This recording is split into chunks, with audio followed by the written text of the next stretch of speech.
Brooks is a running company focused on the runner, and we create the best running product in the industry. We focus more on the functional standpoint. So everything that I do, it needs to fall through that filter.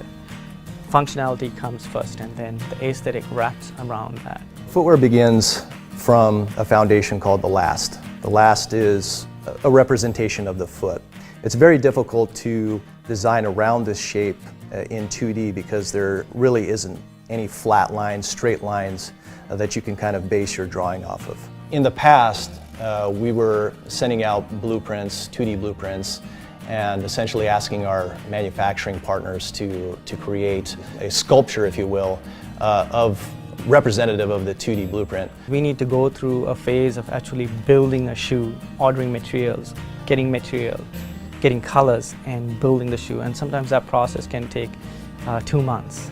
And if I can see that in a week, I think that's a huge advantage. Using 3D modeling software like MODO really allowed us to build and to visualize 3D models or these footwear toolings prior to them being constructed overseas.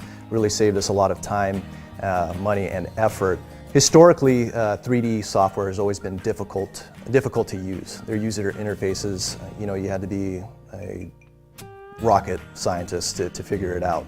I think MODO has done a really great job with revising and changing up their user interface to really accommodate the designer's needs.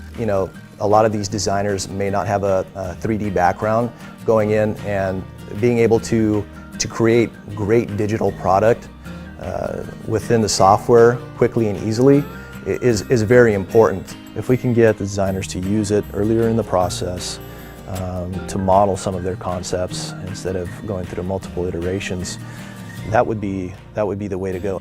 It allows me, instead of maybe just exploring one option, it might potentially give me the chance to explore 3 options. I mean, that can be a huge resource. We can adjust colors, we can adjust materials, finishes, and this really helps the designer look at the shoe as a completed object. I'm really excited to see what 3D can do for the designer to explore things that they can't necessarily come up with by themselves.